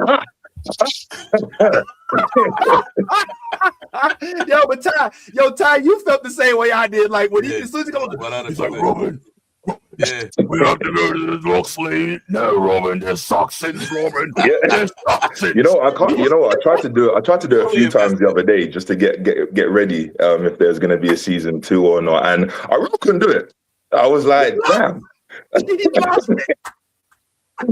Yeah, so it's finding it, and that's what I mean. It's the work that was put in that I was really proud of myself, man. I'm not gonna lie. I felt like I'd done myself proud, and that's all I wanted to do with this project. And watching it back, I was like, yeah, that's how I wanted him to sound. Because when you're doing it, you don't really know, you don't really see much playback, and I was nervous every Sunday that it was airing. I was like, please, like, just Lord, like some of the times that were hard, I was like, please just make it pay off. And as long as I was proud of myself and the hard work that I put in, and the cast and the crew, and I couldn't have been happier with the performance, man. Before I pass this to Ant, why are you teaching their gang signs? Like, could you explain to us, like, why? Like, how did I join the gang of London on set? Like, what the big up Erica who plays Ralph. This special person, man, just held me down out there. We became really, really good friends, and incredible person to work with. And I have this thing where I used to play basketball like at a high level back in school and play national, and we used to have this handshake, and it stuck with me where I was like, whoever I feel like I connect with the most when I do a project, I teach them the thing, and then there's a part of it that I go, now let's make the end bit unique together. And that slide, like the axe, or like the swords crossing over and then touching each other, that's the end bit of the thing that's unique for me and Erica in this. And it's like a brotherhood family bond that we, and she and it allows me to. I don't pick and choose, really. It's just, whoever I feel like I bond with, or, there was times where I wasn't well and she looked out for me, and I will always be grateful for people like that, and the little handshake thing is just my way of saying thank you. Well, it's hella dope. Man. Dare I say it's fire. If you see on Foundation, I do it with Isla. She's wicked as well. And the director said, we need more from you. We need more from you. So we do the handshake and we finish and we're like, oh. Yo, I wanted to ask about Foundation, but it's not my turn. It's on Ant. Ant, what's up, homeboy? Well, you giving off all this LeBron, M'Baku, Wakanda energy. I gotta ask for the audience, like straight up. On a scale of 1 to 10, how much of a Blerd are you? Like, do you read comic books? Do you have a favorite video game? Do you watch anime? Like, we want to know your nerdy interests too, my guy. Yeah, I love anime, you know, My Hero Academia, you know, you know what, Says Manos was great. I'm huge on wanting to do voiceovers and stuff. So that for me, I'm a proper nerd when it comes to cartoons, animation. But yeah, Marvel. There's one character. You know about Brother Voodoo? Yes. Yeah. Yes, I know about. Ooh. Yeah. You know, and when I got Little John, I said to myself, I was like, this may be the stepping stone for when Doctor Strange, you know, if they recast him, and you know the story with Brother Voodoo, you know, he takes over in that world. And I got artwork done a few years ago, you know, and I sent it to the casting team, and I didn't hear nothing back. But that would probably be for me, maybe like my dream role, you know, to be able to convey a character like that, where, you know, he comes from Haiti, he's got that voodoo magic, and he takes over from Doctor Strange. For me, that would be my ultimate role right now. And I felt like Little John with the staff and the hair, and you know in a way, Little John feels like he wields powers. The way that he believes in God, this spirit, and I feel like, you know, there was elements that I could see that Brother Voodoo would have with the spiritual side of things. And I don't know, for me, it all just felt like, you know, this could be the next step for me. So yeah, Brother Voodoo, Marvel. Can you pull off the Creole accent? No, but it's, you know, if the time's right, and you know, with God's timing and everything, if I ever hear there's happening, then for me, I've got enough people that already hollered that I'm like, yeah. I want to speak this into existence, because they already embracing the Haitian community a little bit with Wonder Man. We just a stone throw away. Yeah, Brother it feels close, right? Yeah. Now, if you guys don't know, Wonder Man is Haitian, and he is. Yeah, his whole family speaks Creole. Mm-hmm. Yeah, man, that sounds dope as hell. Look, it was gonna be something. It was either that or Venom, like with the voice. Like I could definitely see him doing the Venom voice. Peter. Yeah, you know what I'm saying? Take over for Tony Todd. Yeah. Oh, what's going on, Bad Time? A couple more quick questions, then we gotta let my man go. No, absolutely. I just wanted to say this here on the new Blerd Order. We deal in manifestation, because I've heard you a couple times say, if there's a season 2, we gonna manifest that there is going to be a season. That there is going to be. Yeah, there's definitely gonna be a season 2, and this is my final Robin Hood question. Mm-hmm. We can move on to something else. Little John, is this the baddest, the biggest, the baddest Little John that you've seen on screen? Would you bust the ass of all the other Little Johns? Just put it out there, bro. Like, let's do it. Let's do it, man. Don't be scared. Yeah, why not, man? Why not? I'm definitely the baddest. Yeah, let's go. Man. Let's do that, man. Yeah, either way, man. You know, I felt like I brought a different element to Little John. You know, I brought a different realness to him, and you know, go on, flip it. Baddest Little John. Let's go. Bad man. All right. Well, listen, he's first of all, I don't know, Ty. What's he supposed to be like? Nah, man, this Little John pussy. Like, nah, I don't think. All the rest of the Little Johns will whoop my ass. Like, what are you supposed to like? Yeah, well, never that. He could have took the diplomatic route and been like, well, they're all good. That's true. But he did exactly what I needed him to do. That's what I'm talking about. Yeah. Yeah, man. Well, listen, on one thing that I love about seeing somebody such as yourself get to finally get the shine I think you've always deserved on the screen is that normally when y'all hit the screen, you're coming with just one of your talents. You normally are so multi-talented. And for a gentleman such as yourself, who I believe may have a couple of different talents, one of which may exist in the music realm, dare I say, is it difficult for you? And real quick, before you even answer, perhaps we should give the world a small, tiny taste of, of what it is that you bring to the table with regard to your musical talents. Because y'all, my dog from Yard Earsa, he actually could do a couple things. Check it out. Where'd it go? Oh my God! All right, you know what? This is go ahead and answer the question.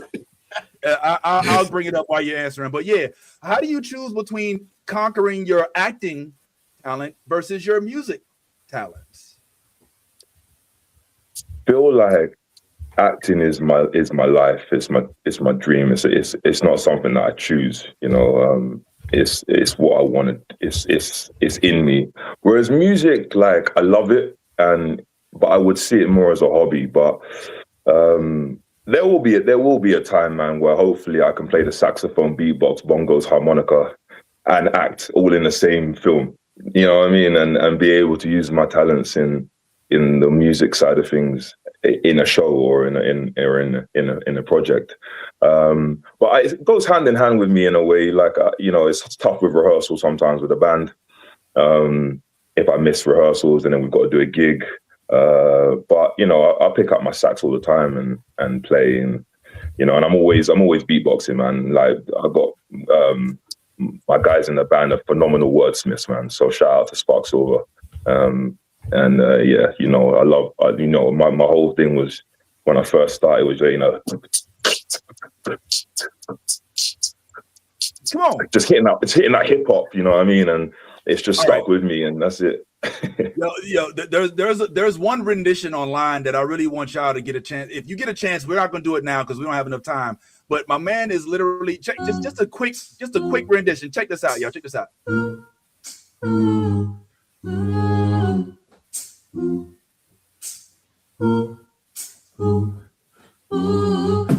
Space is all the silence. Yeah.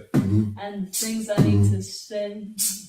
All right, now listen. This goes on for a while. I hate to interrupt it, but we don't got but so much time with Marcus. But if you want, please, once you're done with this, go over to his Instagram, and after you hit the follow button and like everything that he has posted, check this one out. Leave comments on how dope it is, like legit. But I ain't gonna lie, man. You showed us that you got some beatbox talents. You know what I'm saying? And you're a beer yard man. You know what I'm saying? And you a basketball fan. Can you do reggae beats? Can you do reggae beatbox? Can you do? Brooke said, I remember the day when it was my own. Come on. Yeah. Boy. Yeah, boy. This is a single baby, everything you got. We happy love together. What the good and hey. Big up the wall and behind them.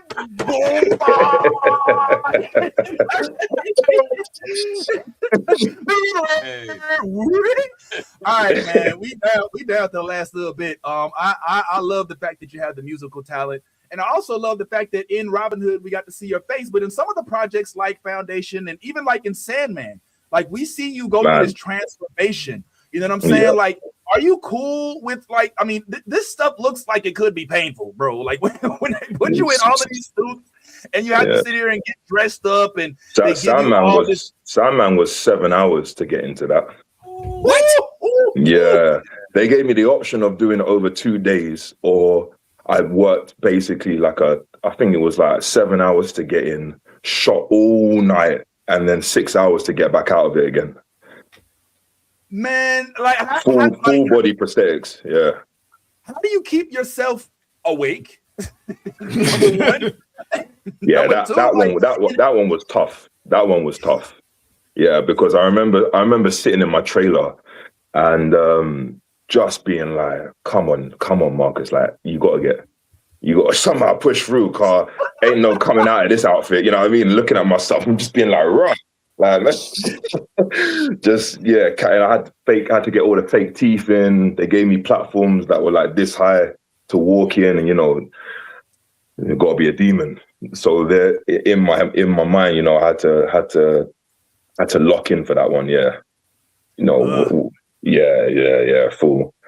Correct me if I'm wrong. Is that what you got? It's like you got to chug a Red Bull Mountain or a Monster or whatever. Yeah, I mean, getting sent back to hell with no, there's nothing around me in it. So I just had to imagine what that would feel like, and, you know, yeah, had to lock in for that. How long? I mean, I haven't acted in this realm before, and a lot of folks watching are always like interested in the acting process. Do you go directly from makeup to set, like, or do you have to like coach yourself between then? What happens after they sit here and they dress you up the way that they did? I mean, as I'm getting into character, and as I'm like, when they're putting the makeup and the prosthetics on, I'm slowly changing from Marcus into whatever the role might be. So by the time that I finish hair and makeup and everything, I'm pretty much locked in, man. And I'll still say goodbye and everything, you know, but in my mind, I'm like, it's go time. And nice. I've always wanted to be that way. When I see that transition and I see myself starting to morph into and transition into the character, that for me is when that switch hits and I'm like, you're no longer Marcus anymore. Let's go tell the story and let's be true and let's be honest with it. And I'm quite good. I can jump in and out. You know, when they say cut, it's cut. But when I first step on, yeah, like I'm like, it's go time. That's crazy. Yeah, all right, man.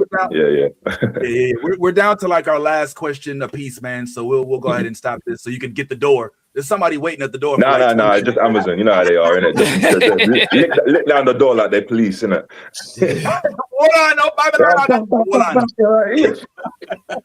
Well, we still want to let you get a chance so you could get your package before they. That was good,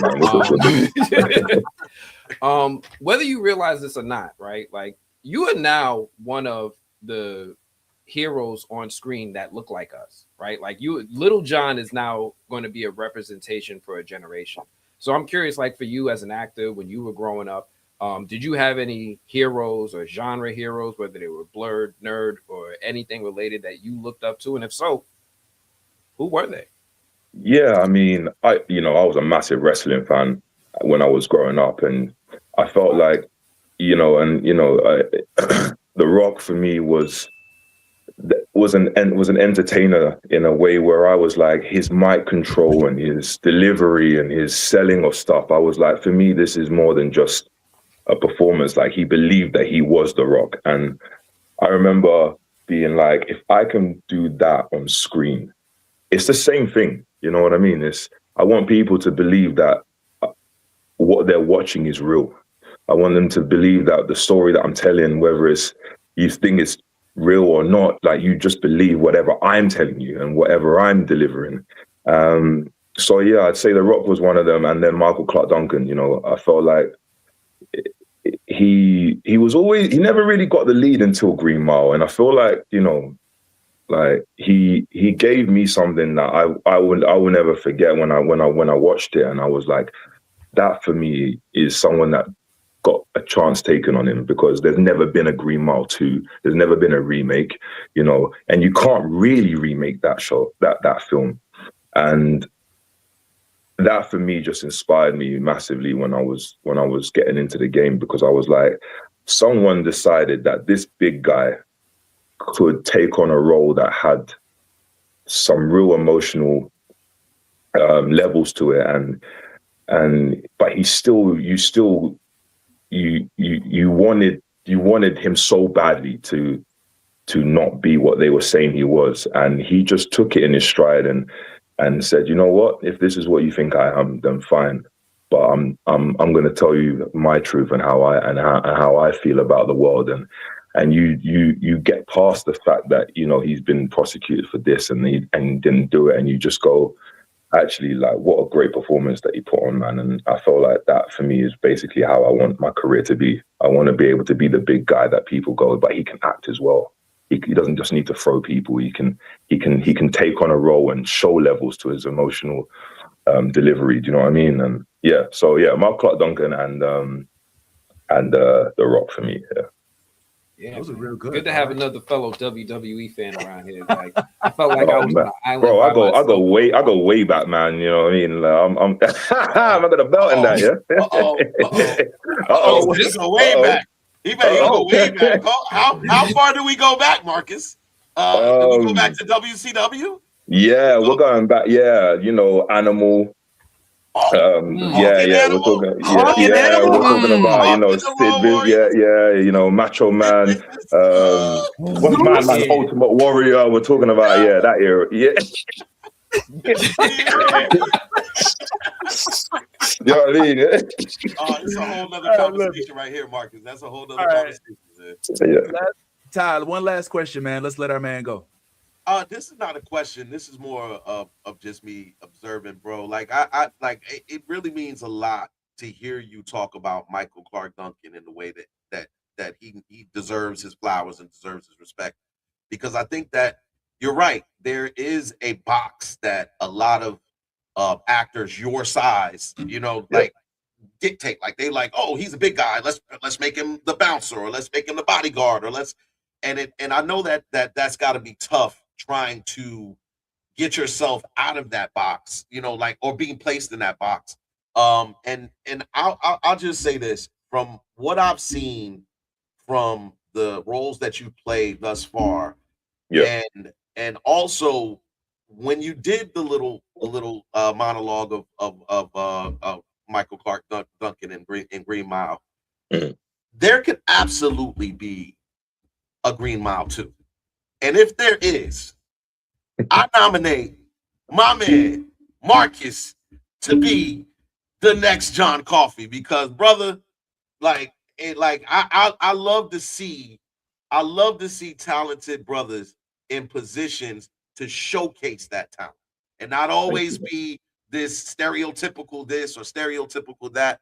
So I'm definitely going to do my best to manifest that these roles for you, bro. And listen, keep working out, because you never know when that opportunity to take your shirt off is going to. And this, I'm not saying this for me, saying this for the ladies, because I know they in the comments right now thirsty. Like I see y'all in the comment. I'm thirsty. I see y'all. He lying. He's saying it for himself, Marcus. Don't do that. Don't do that. I'm a happy man. Don't do that. Don't do that. No, I appreciate it, man. Thank you. I appreciate it, man. For sure. Man.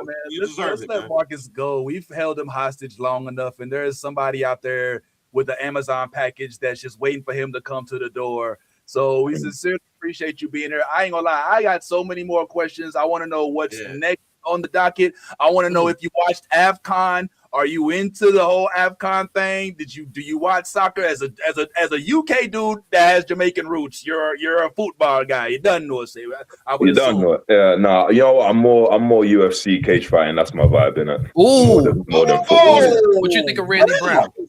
Oh man, Marcus really be one to yeah, man. Yeah, Randy Brown's good, man. Yeah. Yeah. Tell him you said that. That's my brother. I feel like. Really? Like Marcus, yeah. Big up you, man. And big up Randy. Yeah. Yo, well, yeah, man. Thank you so much, man. I don't want to hold my man no longer. I just definitely want to make sure we give him your flowers. If don't nobody tell you, you dope as hell. Like the roles that you've had, I feel like they're underappreciated, underspoken of, and we just want to make sure that within our community, which we call the Blerd community of Black nerds and Black people of all sorts, even from across the pond, man, like we really, truly enjoy what it is that you're giving us on screen. And you never know, man, just like Michael Clark Duncan, just like The Rock inspired you, some young man, some young woman, some young whatever is out there watching you play Marcus. Play Little John. Look, I can't even tell the difference anymore. Watch you play all these roles, and they're going, I want to have a deep voice like that, and I want to lift weights like that, and I want to. So yeah, man, good on you. Sincere appreciation for you, man. Thank you, man. We'll go ahead and let you go. We hope we can get you back, Marcus. We hope you. Yeah, anytime, man. It's been a pleasure, man. It's been a pleasure. I was really looking forward to it, and I had a great time talking to you guys. So yeah, man. Thank you very much. One Thank last you thing so on the way out. On the way Oh out, my God. Marcus. We do this thing with our guests. We do this. Oh, yeah, thing you're with right, all you're our guests. Yes, I know I'm right. Thanks. So Sorry. chill. Sorry. We do this thing. We do this thing with our guests, and we ask our guests if they could just shout us out. Say whatever you want to say. If you had a good time, and just shout out the new Blerd Order on your way out, and then we clip it and make sure we keep you in relevance always. Yeah. Just in case this is our name, it's the new Blerd Order, because some dude called us the new black, I don't know, what's called us something crazy. So like, you can't do that, man. It's like, it's the new Blerd Order right here, man. And if you can do it in in Lil Jon's voice. I'm just playing. Yeah, I might not be able to drop it like that right now, but yeah, you know what? I'm Marcus, and I appreciate the new Blerd Order. You guys are great. What you're doing, the platform that you're putting people on, and I'm grateful, at this point in my career, to be able to be championed by such a great team and a great group of people like yourselves across the pond. And big up you guys, and just keep doing what you're doing, and I appreciate you. Thank you. Thank you, man. And just for the record, bro, it's not just normally us dudes, just none of the ladies, for whatever reason, could pull up today. So I don't want you to think it's just the Woodfest, you know what I'm saying? We do have a very... the best that they did. No, that's what I mean. The whole team, man. The whole team. Whoever is behind the scenes that are doing this, men, women, aliens, I don't know what you guys, you know what I'm saying? you lot all seem connected in the higher powers, and I'm feeling that, and I appreciate every one of your team members. So thank you so much. Thank you, Marcus, so much, man. Brother. Thank you, man. We Really hope to have you on again, and then next No time worries. maybe some of our ladies success, bro. as well. Thank you so much, guys. Thank you. None other than the one and only Marcus Fraser, everybody. A true delight, a true professional at that. And my dog I bet y'all before today, I'm just going to keep it 100 with y'all for our viewers that stuck around. Thank y'all very much. Oh, yeah, and there's a lot of nice comments about Marcus. I bet y'all didn't even know that Marcus was in all them projects. You know what I'm saying? And if you didn't, I need y'all to know. Like Foundation, we talking about Foundation like religiously. You know what I'm saying? Sandman. Yes. Come on, and look at all the work that he had to do on Sandman. The dude was in the chair for 7 hours. 7 hours. You know what I'm saying?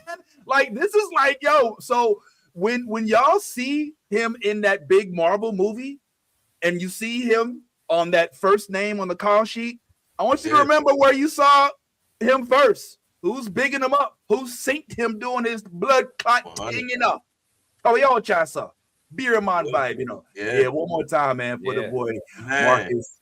Yo, that was dope, man. Ty, what you take away from the interview, fam bam? Oh, man. Listen, man. Yo, when I say Marcus was a pleasure, bro, I can't say enough about his personality. And also just what his aspirations are, like, you know what I'm saying? Like, again, to feel, to be in the body that he's in, but have this very he just seems like he wants to be the best at whatever it is that he does. And anytime we can uplift and support our Black brothers and sisters, we always gonna big them up. Always. Look, let's not take away from his resume already. He's on top tier productions. Like Foundation is a top tier production. Sandman was a top tier production. Robin Hood, even though it's on a smaller platform, is a top tier production. There are directors, there are other actors, there are fans now that are all getting to see this young man kind of just thrive and come into his own. And I'm manifesting it for him. I believe Marcus Fraser will be in the Green Mile 2 reboot, whatever. I'm not playing. I'm saying this. My energy, my powers. I don't understand the powers I possess. So I'm just saying, I really could see him like killing that role. I could see him killing it. Like, because I know he would give. Did you realize that? Spoiler alert for those who didn't see Green Mile. He doesn't make it. No. Well, it works. It's easy. It's an easy right in. Basically, John Coffey had a son. You know what I'm saying? Oh, we didn't know it. We didn't know yet. Also has the shine. Look. I need to write the movie too.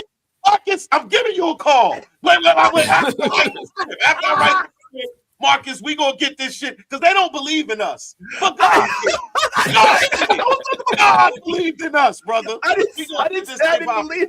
I just was saying I didn't know. All right, yeah. And like I said, we didn't even talk about like you see in a lot of his roles, he has to get did up. They gotta like spend hours, like even in a role like in Robin Hood, because I didn't want to keep him too long. I could have kept him for the whole hour if he was down, but we only asked for like 30 minutes, and we already like we're tiptoeing on going over that. So I didn't want to disrespect what we requested. I mean, maybe in the future we'll request 45 to 60. But I just didn't want to, the man's busy. He got a lot of projects. Check out the Dragon Ball Z shirt. You see the Dragon Ball Z shirt? You got the Dragon Ball Z shirt in this. So I wanted to ask him about that. We ran out of time. But like, look, Blerd. He's a real ass Blerd, all right, from across the pond. And dare I say he even like, okay, I'm gonna tell y'all a little secret. Okay, real quick.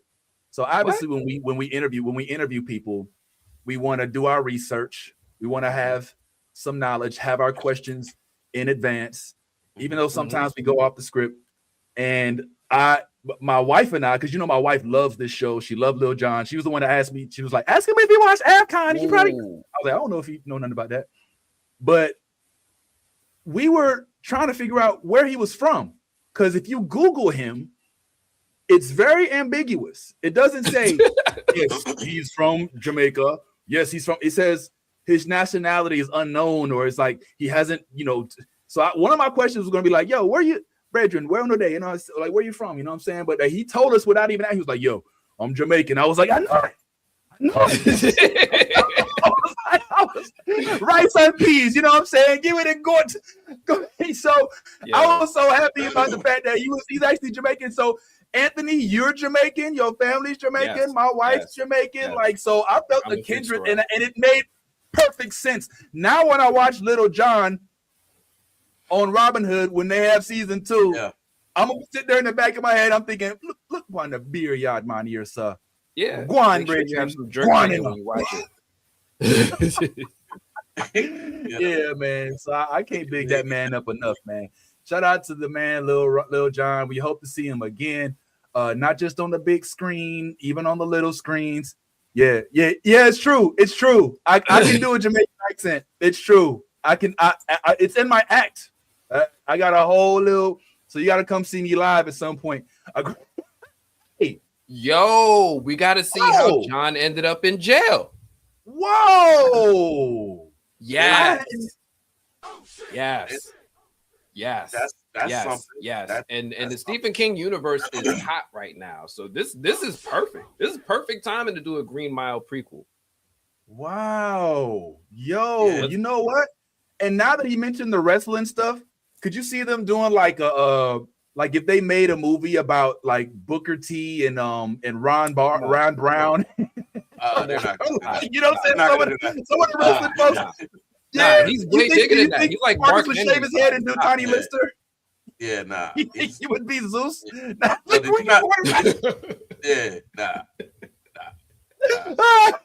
All right, man. Yo, I feel bad. The only thing I didn't get to ask him about was like what it was like working on the Foundation set. We got to talk a little bit about it, but man, I mean, to be amidst all, we gonna get Marcus back. Get him back. I wanted to talk anime with him. Y'all know I've been obsessed with Demon Slayer these days. Thanks for the sword. I got my sword out here too, fam. Yeah, so we wanted to do all that, but maybe a little next time. But definitely overwhelmingly thrilled that he joined us this time. There's a Lennox. Hold on, I just got a private message from. Yo, he said there's a Lennox Lewis documentary. Oh, what is, man?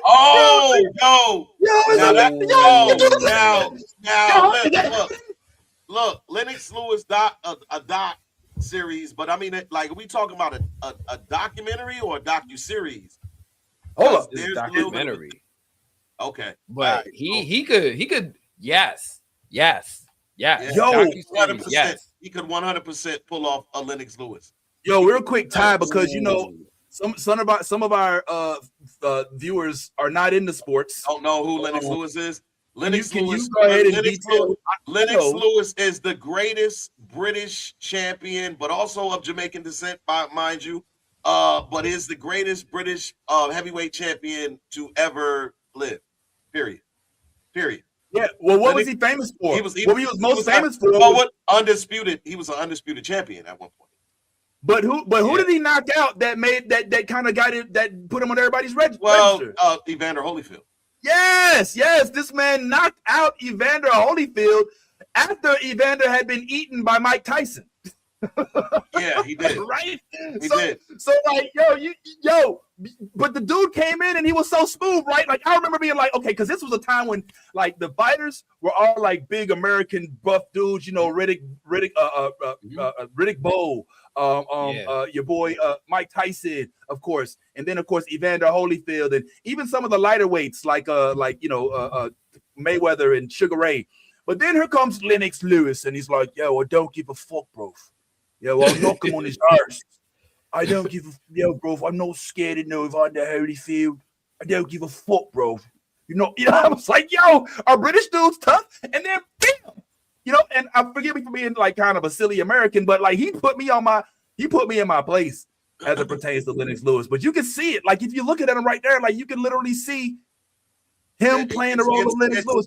It's there. The writing is on the wall. It is definitely there. The looks are there. Like the size is there. It would be dope. It would be dope. It would be dope. Damn. You see it now too. They look like they could be cousins.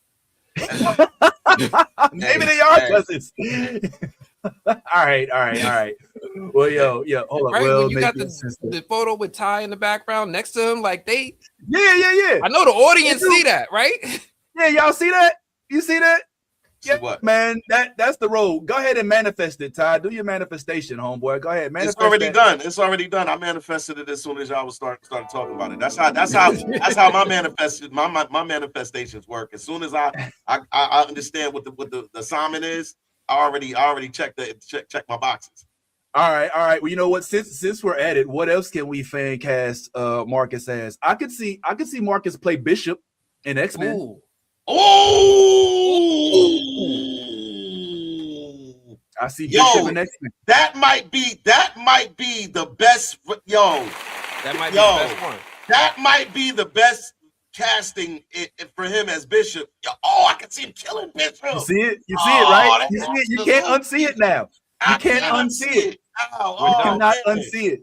He's fucking Bishop, bro. He's fucking Bishop. I won't go against Marcus. Marcus said his dream role. He did say Voodoo. He did say Voodoo Man. That is his dream role. We can't play both in the MCU. So one of the other. Why not? Yeah, why not? Why not? you got actors in the MCU holding down two roles. Why not? Yeah, you're right. Why not? Look at Michael B. Jordan. I forgot we're doing the whole multiverse. Yes. So many. There's a different version of him. Yeah, I get it. Yeah, I get it. If Robert Downey could be Dr. Doom and Iron Man, he could be. Yes. I do have a feeling though with it when it as it pertains to Marcus that his aspirations are Academy Award winner. I feel like he wants to be as he should be recognized as an Academy Award winner. He wants one of those roles that they giving out to Timothy Chalamet. Hell yeah, all of that. You know what I'm saying? So I want to see him in a role where you wouldn't think you could see him. You know what I'm saying? Like, good point. Good point. 007. What's up? Like, look, you ain't never seen a 007 like this. You know what I'm saying? British actor, British role. Hey, look, I'm here for Black 007. Look, I'm here for I ain't gonna lie. My man is swaggy in that suit now. That suit is swaggy. That's giving 007-ish with a little spin. And I can see that being like one of them key roles to get him, a couple of movies, get him 3, 4, 5 movies. It's Bond, James Bond. Not scared. His name, man. Hey, first of all, you're not gonna keep playing with us. Come on, Taylor. Oh, boy. Shaking, not scared. Oh man, stop it. Stop, bro.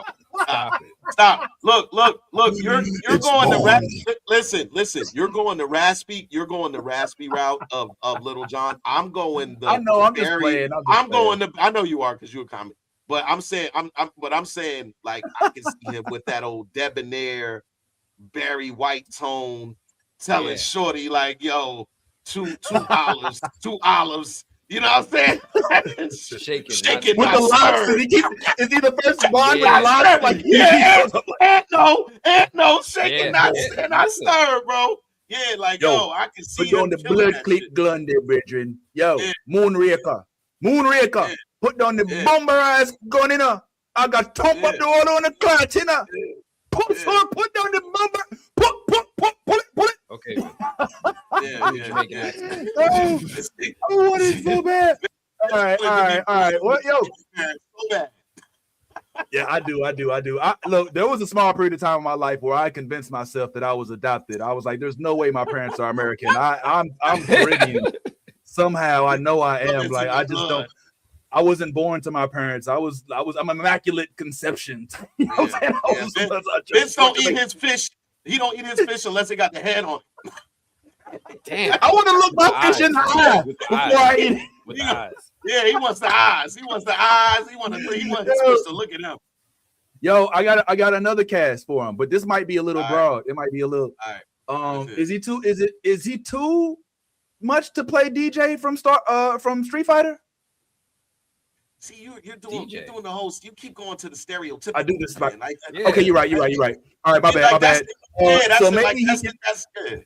All right. So he should be in the next season of Insecure as like the new. I think he's got to listen. He's the writing is on the wall. He understands the assignment. You heard what he said. He said, "I thought I needed to get fit. I knew that. I thought they might have a scene where I had to take off my shirt. He know the ladies. Look, man. I ain't got to tell Marcus how to be smooth. He got his own little smooth. You know what I'm saying? So look, if we're looking at other actors that bear resemblance, and when I say bear resemblance, I'm just talking about body physique. Right. When you start talking about the John Cena's, the my man who plays Reacher, all of these Alan big Richardson. Alan Richardson. These dudes were at one point in the same box that Marcus is trying to stay out of, where you just see a big guy. You immediately are like, oh, he needs to be the bodyguard, or he needs to be the security, or he needs to be When you give these opportunities to showcase the talent that you worked so hard to develop, you went to school for, you learned all of these methodologies. You want to be. I think, and again, I'm not an actor, but I'm speaking. I think on the right level. But I think that all of them are trying to show off and showcase their talents. And I think that he wants to be in these spaces where he can showcase his actual talent, not always just being beat up the guy. Now, he don't mind fucking somebody up every once in a while. Like, he's been very clear about that. Like, I don't mind. You know what I'm saying? Right. Throwing His Marcus don't mind fucking you up from time to time. now, whatever character that might make me be, then hey, but yeah, I would love to see him in a love role or some type of, because those are the roles where you get to see the real acting, and then you get to showcase this man's vulnerability, his compassion, his all of the things that come along that you sort of think that aren't there because you see this massive individual and you're just like, oh, there's no way man, this man's got a heart. This man was raised well. Like, come on, that's now, a really good point. Like that. Yeah, so that's a really good. Yeah, point. I would love to see him. I would love to see him in any of those things. And as you're saying that, I feel the need to apologize. Like, I feel like I slipped right into the stereotypical bullshit that he normally falls into, and I'm like, oh, maybe he can play the fighting guy.